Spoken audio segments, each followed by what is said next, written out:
Chapter 31 ये भी बड़ा इम्पोर्टेंट चैप्टर है। Chapter 31 appeals. पहला इसका जो सेक्शन है उसमें तो सिंपल सी बात ये कर दी गई है कि जो भी अपील्स प्रोवाइडेड है ना, जो यहाँ पे बताया जा रहा है इस चैप्टर, उसके अकॉर्डिंगली ही होगी। No appeal shall lie from any judgment और order of a criminal court except as provided by this code और by any other law for the time being enforced. तो जो यहाँ पे बताया गया ना उसके अकॉर्डिंगली ही अपील्स फाइल होंगी। 405 अब ये बता रहे हैं कि appeal from order rejecting application for restoration of attached property. देखें ये 87 में था ना कि अगर 88 में कि अगर किसी एक्यूज़ को कोर्ट बुला रही है, वो नहीं आ रहा, तो उसके प्रोसीजर्स क्या हैं, समन भेजते हैं, वारंट भेजते हैं, नहीं आ रहा, फिर उसकी प्रॉपर्टी को अटैच कर दिया जाता है, फिर उसकी प्रॉपर्टी को सेल कर दिया जाता है। अगर वो कोर्ट में वापस आ जाता है, अपीयर हो जाता है और आके कहता है कि जी मेरी ये प्रॉपर्टी जो अटैच की है ये मुझे वापस कर दो आप, लेकिन अगर उसकी वो एप्लीकेशन कोर्ट डिसमिस कर देती है तो उसके अगेंस्ट अपील कहाँ पे फाइल होनी है, ये इसमें बताया गया है। Any person whose application under section 89 for the delivery of the property और proceeds of the sale thereof, यानी अगर उसकी प्रॉपर्टी को सेल कर दिया हो तो उससे जो पैसे वगैरह मिलते हैं उसको कहते हैं proceed. Proceed of the sale thereof has been rejected by any court may appeal to the court to which appeals ordinarily lie from the sentence from of the former court. यानी जिस court ने उसकी application dismiss की है ना, उसके against appeal उस court में फाइल की जाएगी जहाँ पे वो जो केस अगर सुनेगी तो अपील, अगर मैजिस्ट्रेट ने अपील केस उसका ट्रायल करना है तो उसकी कहाँ पे अपील होती है, सेशन कोर्ट में। तो यहाँ पे भी यही कहा गया कि जिस भी कोर्ट ने वो एप्लीकेशन रिजेक्ट की है ना, उससे ऊपर वाली जो कोर्ट जहाँ पे उसके केसेस के अगेंस्ट अपील फाइल की जाती है वहाँ पे अपील फाइल करेंगे। 406 appeal from order requiring security for keeping the peace और फॉर गुड बिहेवियर। अब इसमें ये मैजिस्ट्रेट का ऑर्डर होता है, इसके अगेंस्ट अपील सेशन कोर्ट में फाइल की जाती है। 406 में इतना ही है। 406A appeal from the order refusing और एक्सेप्ट और रिफ्यूजिंग टू एक्सेप्ट और रिजेक्टिंग अ श्योरिटी। अगर 122 में कोई श्योरिटी वगैरह कोर्ट को ऑफर की गई हो और कोर्ट ने उसको ना माना हो कि नहीं हम इसके साथ सेटिस्फाई नहीं है, कोई और श्योरिटी लेके आओ, तो उस सिचुएशन में कहाँ पे हमने अपील फाइल करनी है, कोर्ट ऑफ सेशन में होगी।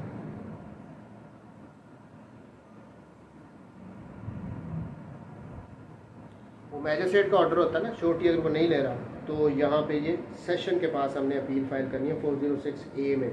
408 अब ये बड़ा इंपॉर्टेंट है, सीधी सी बात है।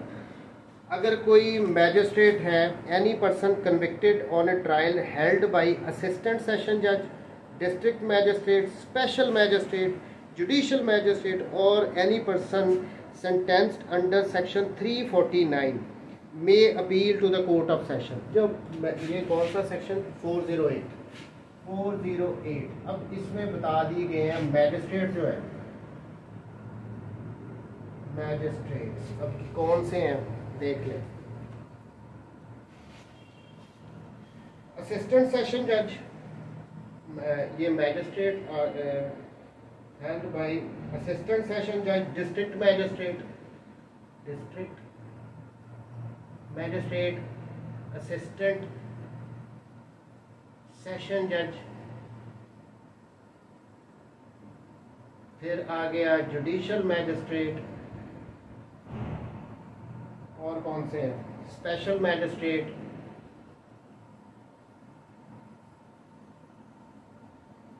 अच्छा ये एक 349 इसका बता सकते हो कि क्या है ये, किसी को कन्विक्ट किया गया अंडर सेक्शन 349,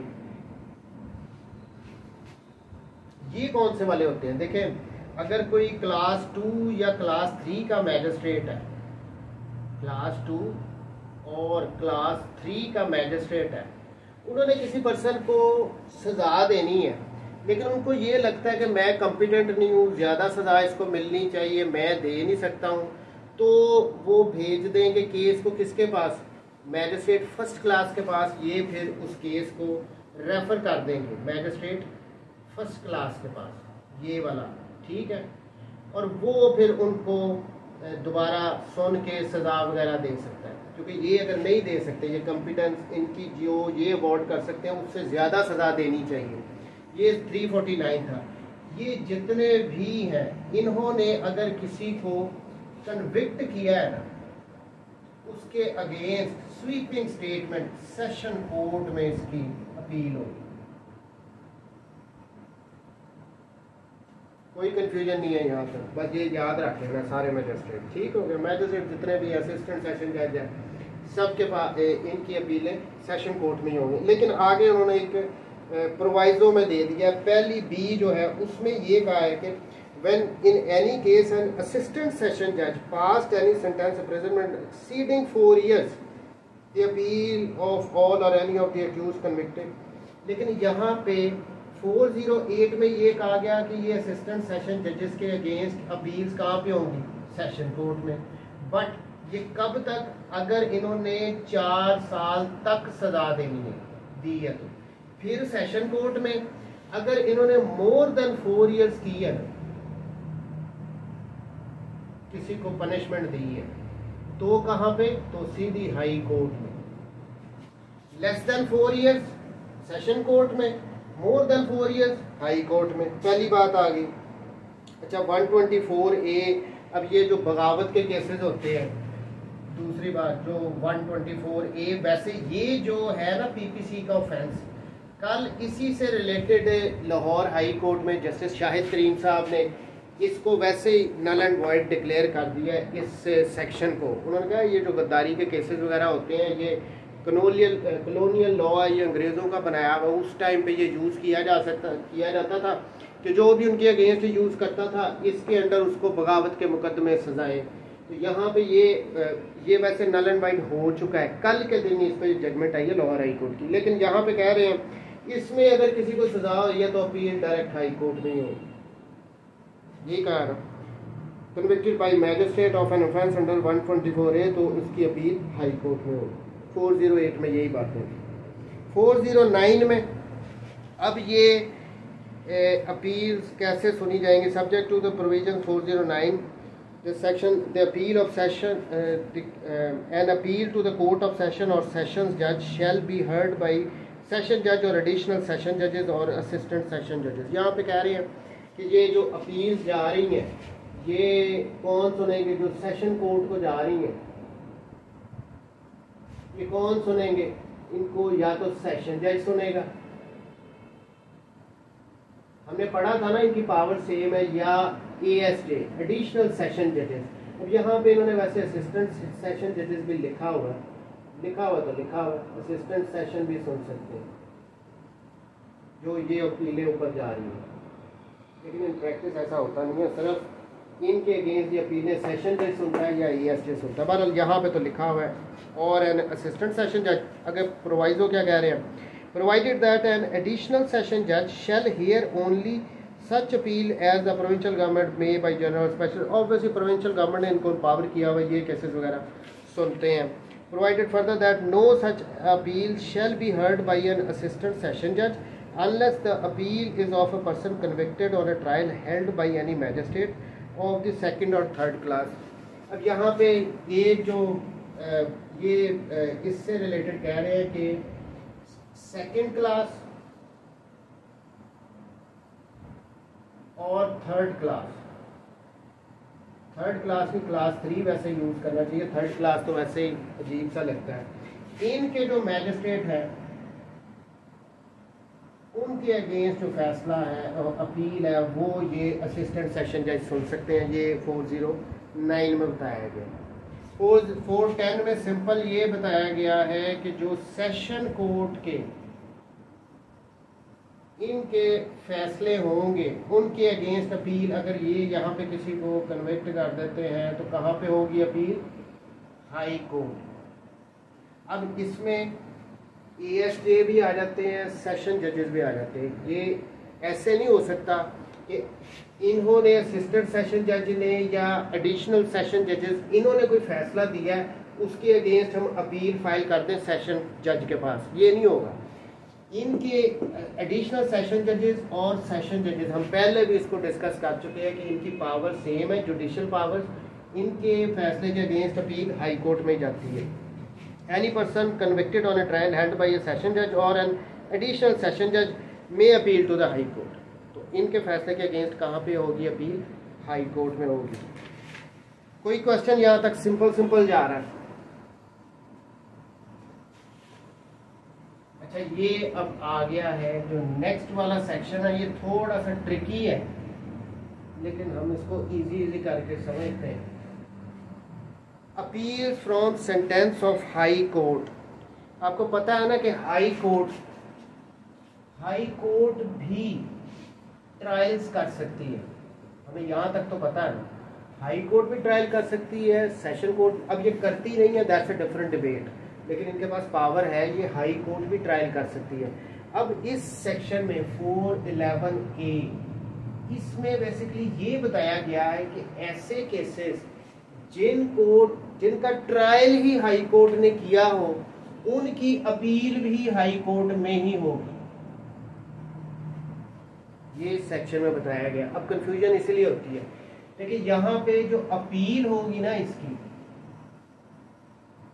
वो सीधी सी बात है, वो डीबी सुनेगी, डिविजनल बेंच, यानी कम से कम दो जजेस सुनते हैं।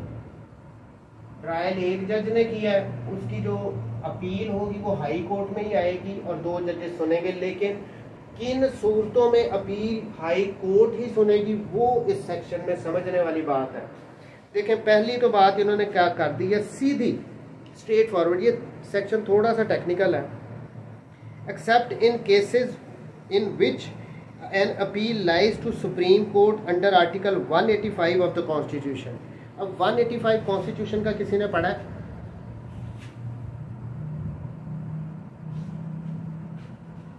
नहीं पढ़ा? करते हैं, इसको भी करते हैं। ये बात यहीं पर रोक के पहले ये इसको देख लेते हैं। 185 कॉन्स्टिट्यूशन,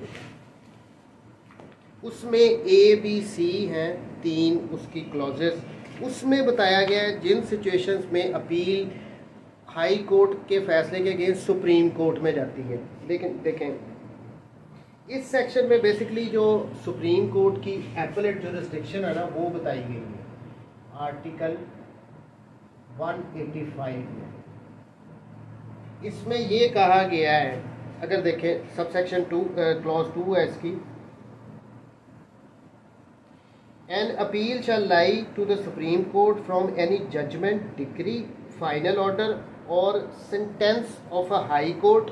लेकिन किन सिचुएशन में? Number 1, high court has on appeal reversed an order of acquittal of an accused. पहली बात ये आ गई कि अगर तो हाई कोर्ट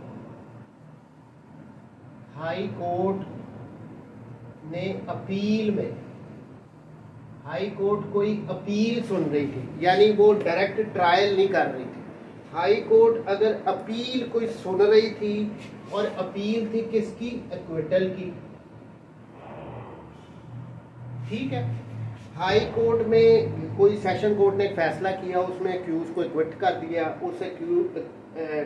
तो उसकी एक्विटल को चैलेंज किया गया हाई कोर्ट में। अच्छा, हाई कोर्ट ने उसकी एक्विटल की सजा को बदल दिया।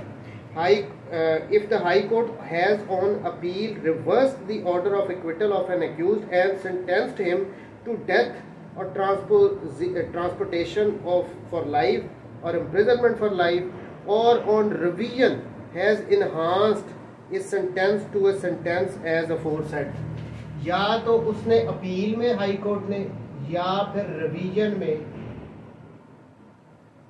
जो सेंटेंस है उसको इन्हांस किया,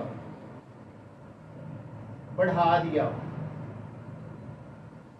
एक्विटल का था, एक्विटल में उसकी एक्विटल खत्म करके उसको सेंटेंस कर दिया, डेथ की उसको सजा दे दी है, डेथ और लाइफ इस किस्म की सजाएं दे दी है, डेथ और लाइफ। तो फिर क्या होगी? अपील कहाँ पे जाएगी? सीधी इन फैसलों के अगेंस्ट कहाँ पे जाएगी? सुप्रीम कोर्ट में। पहली बात। दूसरी बात क्या थी?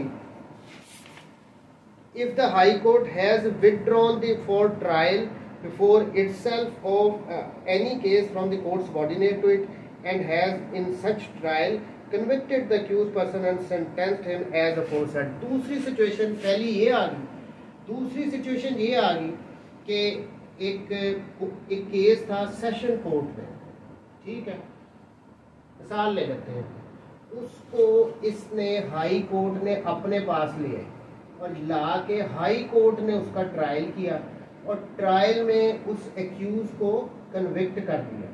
कन्विक्ट कैसे किया? उसको डेथ दे दी, लाइफ दे दी, जो भी सजाएं ऊपर पड़ी है। तो इस सिचुएशन में भी अपील कहाँ पे जाएगी?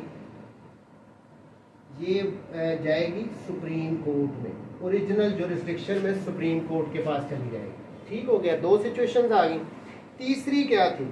If the high court has imposed any punishment on any person for contempt of court. तीसरी बात कि अगर तो हाई कोर्ट ने कंटेम्प्ट में किसी को सजा दे दी तो इसके खिलाफ अपील कहां पे होगी?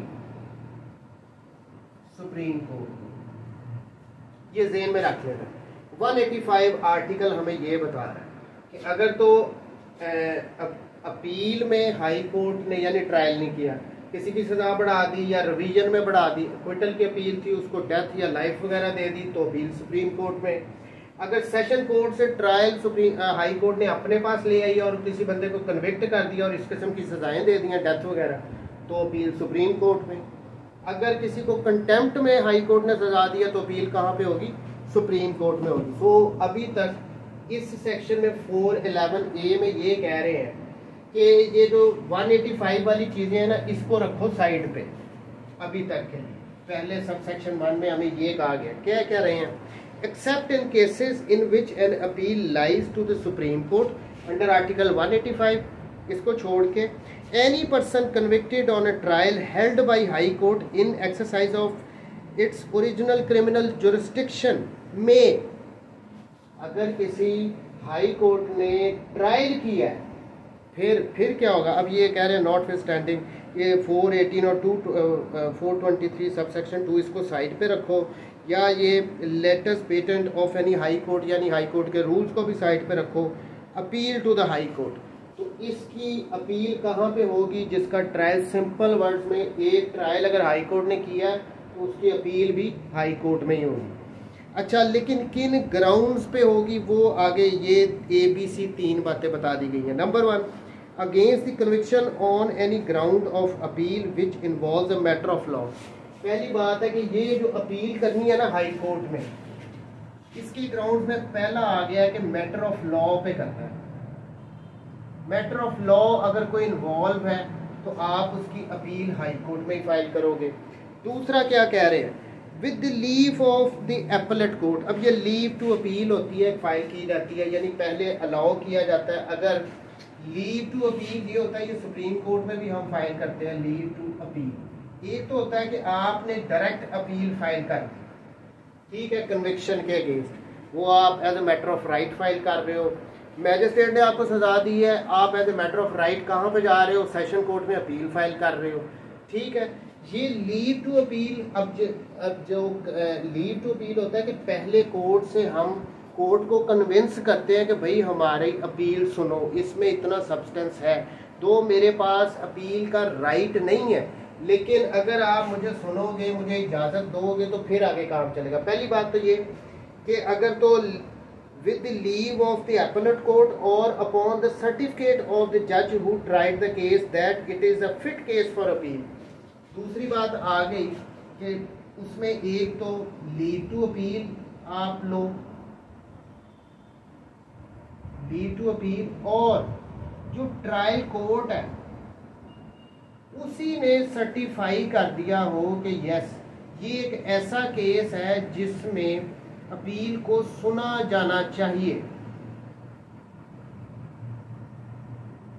दो बातें आप, ठीक है। तीसरे में और दूसरे में, इन दोनों सूरतों में जज who tried the case that it is a fit case for appeal against the conviction on any ground of appeal which involves a matter of fact only or a matter mixed law or fact or any other ground which appears to the appellate court to be sufficient ground for appeal।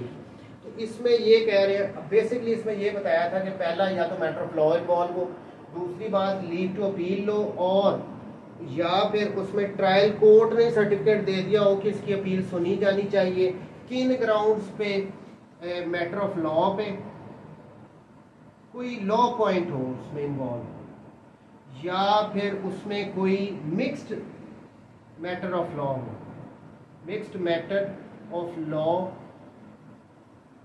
And facts. ठीक है, यानी यहाँ पे थोड़ा सा दायरा बढ़ा दिया। पहले में तो सिर्फ ये कहा था ना कि सिर्फ मैटर ऑफ लॉ इन्वॉल्व हो तो फिर आप कर सकते। तीसरे में क्या किया, with leave of the appellate court against the sentence passed unless the sentence is one fixed by law. तीसरी बात ये कह रहे हैं कि आपने उस सूरत में जाना है कि जो सेंटेंस दी जा रही है वो हाई कोर्ट के जज साहब ने डिस्क्रिशन में दे दी है, यानी वो लॉ में प्रोवाइडेड नहीं है, लेकिन जज साहब ने वो डिस्क्रिशन में अगर कोई ऐसी सेंटेंस दे दी है जो कि लॉ में प्रोवाइडेड नहीं है, तो भी आप अपील हाई कोर्ट में फाइल कर सकते हो। देखिए लीव टू अपील थर्ड वाले में भी अगेंस्ट दी सेंटेंस पास्ट, कोई एक सेंटेंस उसने पास की है जज साहब ने, ट्रायल कोर्ट ने जो कि हाई कोर्ट है, unless the sentence is one fixed by law. अगर तो जो सेंटेंस दी है वो तो कानून में ही बताया गया, पीपीसी में बताया गया 10 साल की सजा है, जज साहब ने 10 साल दे दिया, फिर तो नहीं अपील होगी हाई कोर्ट में। लेकिन अगर अपील वहाँ पे सजा प्रोवाइडेड है 7 साल, जज साहब ने दे दिया 10 साल, तो वो तो उन्होंने डिस्क्रिशन में यूज कर लिया ना। तो ये 3 ग्राउंड उन्होंने बताए हैं, इनमें आप हाई कोर्ट में अपील फाइल कर सकते हो हाई कोर्ट के ट्रायल के अगेंस्ट। अच्छा, ये था कन्विक्शन का। यहां तक ये जो चल रहा है ना 41A, अभी तक ये कन्विक्शन की बात हो रही। तो अगर हाई कोर्ट ने ट्रायल में कन्विक्ट किया हो, ठीक है, अब ये सब सेक्शन 2 में बता रहे हैं, इक्विटल की बात कर रहे हैं कि अगर इक्विट कर दिया हो हाई कोर्ट ने ट्रायल में तो फिर क्या होगा, फिर अपील कहाँ पे होगी। Notwithstanding anything contained in section 417, वो 417 अपील अगेंस्ट इक्विटल का प्रॉपर सेक्शन है इस चैप्टर में, वो बाद में आएगा। वो कह रहे हैं उसको साइड पर रखो। Provincial government may direct the public prosecutor to present an appeal to the high court from an order of acquittal passed by the high court in exercise of its original criminal jurisdiction. अगर trial court जो कि high court है उसने किसी person को equity कर दिया, तो प्रोविंशियल गवर्नमेंट पब्लिक प्रोसिक्यूटर को डायरेक्ट करेगी कि भाई इसकी अपील हाई कोर्ट में आप फाइल करो, ओरिजिनल एपेलेट जुरिस्डिक्शन में, हाई कोर्ट की में। अब ये वही आ गई 418 और 423, इसको साइड पर रखो। लेकिन ये जो आपने इक्विटल के अगेंस्ट अपील फाइल करनी है, आखिरी लाइन सब सेक्शन 2 की पढ़ लो, lie on a matter of facts as well as matter of law. यानी उस सूरत में आपने फाइल करनी है जब उसमें मैटर ऑफ लॉ भी इन्वॉल्व हो और मैटर ऑफ फैक्ट भी इन्वॉल्व हो, फिर आप हाई कोर्ट के फैसले के अगेंस्ट हाई कोर्ट में ही इक्विटल के अगेंस्ट अपील फाइल कर सकते हो। कोई क्वेश्चन यहाँ तक है तो अभी पूछ लो।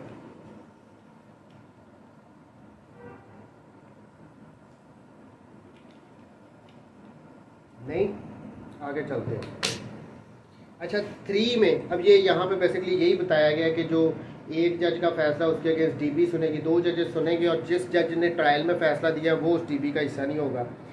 An appeal under this section shall be heard by division bench of the high court compose not less than 2 जजेस, 2 कम अज कम होंगे, 2 से ज़्यादा भी हो सकते हैं। बीइंग जज अदर देन द जज who pass being the judge other than the judge or judges by whom the original trial was held, and if the constitution of the division bench। तीसरी वो ये कह रहे हैं कि इसमें वो जज नहीं होना चाहिए जिसने ट्रायल का फैसला किया है, अपील वाले बेंच में वो नहीं आएगा। और अगर तो उस हाई कोर्ट में वो जजेस ना पूरे हो रहे हों एपेलेट के लिए, बेंच के लिए, तो फिर ऐसा हो सकता है कि आप किसी दूसरी हाई कोर्ट में भी उसको भेज के वहाँ पे उसका अपील का फैसला करवा सकते हो। यही बताया गया। 2 जजेस, 2 या 2 से ज़्यादा जजेस होंगे जो अपील सुनेंगे अब ट्रायल के लिए, और उसमें वो जज नहीं होगा जिसने वो फैसला किया ट्रायल में। प्लस अगर उस हाई कोर्ट में जजेस अवेलेबल नहीं है तो किसी दूसरी हाई कोर्ट में, लाहौर हाई कोर्ट में अगर अवेलेबल नहीं है, वो बेंच नहीं बन रहा जिसने अपील सुननी है, तो किसी Sindh high court, Peshawar high court, किसी दूसरी हाई कोर्ट में भी आप जा सकते हो। 4 में क्या कहा है, an appeal subject to such rules as may be time to time may be made by the Supreme Court in this behalf, and to such conditions the High Court may establish or require. An appeal shall lie to the Supreme Court from any order made on appeal under subsection 1 by the Divisional Court of the High Court, in respect of whom order of the High Court declares that the matter is fit for such appeal. अब यहाँ पे ये कह रहे हैं कि जो ये अपील में डिवीजन बेंच ने जो फैसला कर दिया है ना, इसके अगेंस्ट अपील कहाँ पे फाइल होगी? सुप्रीम कोर्ट में। लेकिन अगर यहाँ पे हाई कोर्ट के उस बेंच ने ये सर्टिफाई किया हो कि ये फिट केस है, इसको सुना जाना ज़रूरी है, तो फिर उस सूरत में इस डिवीजन बेंच के अपील के फैसले के अगेंस्ट आप सुप्रीम कोर्ट में जाते हो। भाई ये डिवीजन बेंच कन्विक्शन वाले मैटर में है, सबसेक्शन 1 की, ये कन्विक्शन की बात कर रहे हैं। सबसेक्शन 1 में the supreme court any order made on appeal under subsection 1, subsection 1 में क्या हुआ था? कन्विक्शन की बात हो रही थी। By A division court of the high court in respect of which order of the high court declares that the matter is a fit one of appeal, यानी ये बेंच ही डिक्लेयर करेगा कि भाई इसकी अपील सुनी जानी ज़रूरी है। ठीक हो गया? यहाँ तक कोई मसला है?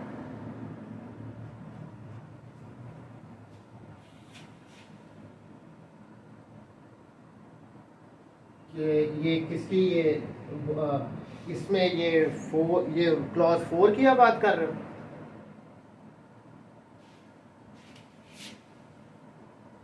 क्लॉज 4, अब इसमें ये कहा गया था, देखें, ट्रायल कोर्ट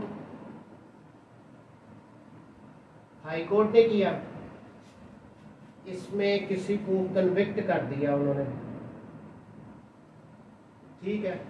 कन्विक्ट के फैसले के अगेंस्ट अपील कहां पे आई? अंडर सबसेक्शन 1, ये 411 ए का सबसेक्शन 1, इसमें ये बताया गया कि ट्रायल हाई कोर्ट ने किया, कन्विक्ट किया, अपील हाई कोर्ट में ही आई। हाई कोर्ट में कौन सुनेगा? डिवीजन बेंच, ठीक है। अब ये डिवीजन बेंच, इसने जो ये अपील सुनी है, उसके बाद इसने भी तो फैसला देना। इसका जो भी ऑर्डर आ रहा है, जो भी ये फैसला कर रहे हैं, उसके अगेंस्ट अपील कहाँ पे होगी? सुप्रीम कोर्ट में। लेकिन शर्त ये है कि ये डिवीजन बेंच अपने ऑर्डर में डिक्लेयर करेगा कि भाई ये फिट केस है, इसकी अपील सुप्रीम कोर्ट में सुनी जानी चाहिए। बस यही है इसका पूरा प्रोसीजर सबसेक्शन 4 में। हो गया क्लियर अब या नहीं हुआ? अभी भी नहीं हुआ?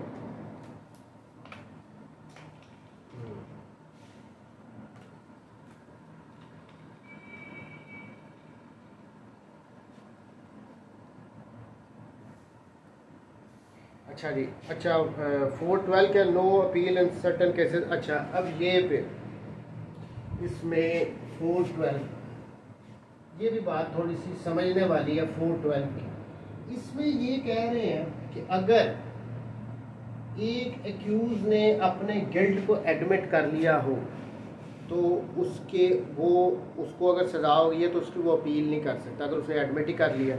412 notwithstanding anything herein before contained, where an accused person has pleaded guilty and has been convicted, 412 एक पर्सन है, इसने प्लीड गिल्टी कर दिया, इसने कहा कि हाँ जी मैंने किया है ये ऑफेंस, ठीक है। इसको फिर क्या हो गया? कन्विक्ट कर दिया। ऑब्वियसली अगर एक मुल्ज़िम खुद ही कही जा रहा है कि जी मैं मानता हूँ मैंने ऑफेंस कमिट किया, तो उसको सजा ही होनी है। तो यहाँ पे कह रहे हैं उसने प्लीड गिल्टी किया। अच्छा, ये कौन सी कोर्ट ने उसको कन्विक्ट किया है? हाई कोर्ट या सेशन कोर्ट या मैजिस्ट्रेट? इनमें से किसी ने भी इसको अगर कन्विक्ट कर दिया कहीं पे भी उसने अपना जुर्म को कबूल किया। फिर दोबारा से, where an accused person has pleaded guilty and has been convicted by a high court or a court of session or a magistrate of first class on such plea, there shall be no appeal except as to the extent and legality of the sentence. तो यहाँ पे कह रहे हैं इस conviction के against no appeal. फिर ये अपील नहीं फाइल कर सकता कि भाई मुझे सज़ा गलत दी गई है, नहीं, तो मुझे सज़ा नहीं देनी चाहिए, मुझे कन्विक्ट करना चाहिए, ये अपील नहीं फाइल कर सकता। लेकिन सिर्फ एक सूरत है, ये अगर अपील फाइल करना चाह रहा है तो ये सिर्फ और सिर्फ उस सेंटेंस, इसकी लीगैलिटी को वो चैलेंज कर सकता है। यानी ये जी मुझे जो, अगर फॉर इंस्टेंस किसी को 7 साल की सज़ा दे दी, उसने एडमिट किया, कोर्ट ने उसको रख के 7 साल की सज़ा दे दी, ठीक है। अब यहाँ पे वो ये चैलेंज कर सकता है कि जी ये 7 साल नहीं बनती, ये कम बनती है, इतनी नहीं होनी चाहिए, 5 साल की होनी चाहिए, 3 साल। सो ये सेंटेंस की सिर्फ लीगैलिटी की हद तक ये चैलेंज कर सकता है, अपील फाइल कर सकता है। अदरवाइज ये अपील नहीं वो फाइल कर सकता कि जी मुझे सजा ही नहीं मिलनी चाहिए, अपील मेरा तो क्विटल का केस है, वो अपील नहीं, सिर्फ उस सेंटेंस की एक्सटेंट तक वो चैलेंज कर सकता है। ठीक हो गया, इसमें सिंपल सी ये बात है। हाँ, इसमें से जो क्वेश्चन बनता होता है ना 412 में, वो आपसे इंटरव्यूज में भी समटाइम पूछ लेते हैं कि क्या एक अगर पर्सन है उसने प्लीड गिल्टी कर लिया हो तो क्या वो उसको अगर सजा हो जाए तो वो अपील फाइल कर सकता है। तो उसका जवाब यही बनता है कि वो सेंटेंस की लीगैलिटी की एक्सटेंट तक अपील फाइल कर सकता है। अच्छा, ये पिटी केसेस 413, यानी जो छोटे छोटे केसेस होते हैं ना जिनमें छोटी छोटी सजाएं होती हैं, उनमें भी अपील नहीं आप फाइल कर सकते हो। 413, notwithstanding anything there shall be no appeal by a convicted person in a case in which high court passes a sentence of imprisonment not exceed. High court ने किसी को 6 महीने तक की सज़ा दी हो और fine not exceeding 200 rupees only, या 200 रुपये तक का उसको फ़ाइन किया हो। फिर उसके बाद सेशन कोर्ट ने अगर किसी को इम्प्रिजन किया हो 1 महीने के लिए और उसने और in which court of session magistrate first class sentence not exceeding 50 rupees, magistrate first class. अब ये सेशन कोर्ट ने अगर हाई कोर्ट ने 6 महीने के लिए और 200 रुपये तक का फ़ाइन किया हो तो अपील नहीं हो सकती। सेशन कोर्ट ने सेंटेंस पास की हो 1 महीने तक की, उसके अगेंस्ट आप अपील नहीं कर सकते हो। फिर मैजिस्ट्रेट फर्स्ट क्लास ने अगर सेंटेंस पास 50 रुपये तक का जुर्माना किया हो तो उसके अगेंस्ट आप अपील, छोटे छोटे पिटी ऑफेंसेस है ना, इनमें सजाएं क्या, इनमें अपीलें फाइल करनी है। 414, no appeal from summary conviction, जो समरी ट्रायल हो रहे हैं ना, समरी कन्विक्शन हो रही हैं, उनमें भी अगर 2000 रुपये तक का फ़ाइन हो गया हो तो आप अपील नहीं कर सकते हो। There shall be no appeal by a convicted person in any case tried summarily by in which magistrate empowered to act under section 260 passes sentence for a fine not exceeding 2000 rupees. Summary trial में 2000 रुपये तक का fine हुआ हो ना तो आप appeal भी उसकी फ़ाइल कर सकते हो। ठीक है। अच्छा, ये वेट एंड मेजर्स वाले आ जाते हैं आगे, पेट्रोल प्राइसेस वाले। अब इनका भी देख लो, ये इनको 5000 रुपये तक का फ़ाइन हो गया हो तो ये भी अपील नहीं फाइल कर सकते हैं। 415A, special right of appeal in certain cases when more persons than one are convicted in one trial and an appealable judgment or order has been passed in respect of any of such person, all or any of such person or person convicted at such trial shall have a right to appeal। यानी काफ़ी सारे बंदों को अगर इकट्ठा trial किया गया ना, उसमें से किसी एक के अगेंस्ट ऐसा एक उसको सज़ा दी गई है जो कि अपीलेबल है, तो फिर सारे ही अपील फाइल कर सकते हैं। जिनके अगेंस्ट नहीं भी था राइट वो भी अपील फाइल कर सकते हैं। 416 रिपील है। 417 अपील अगेंस्ट एक्विटल, इसको कल करेंगे। अपील अगेंस्ट एक्विटल हमेशा कहाँ पे होती है? हाई कोर्ट में होती है। बहरहाल ये कल इस चैप्टर को होपफुली कोशिश करेंगे कंप्लीट कर दें। 440 तक जाता है। बहरहाल कल अब इसको बाकी करते हैं। कोई क्वेश्चन है यहाँ तक तो पूछ लो।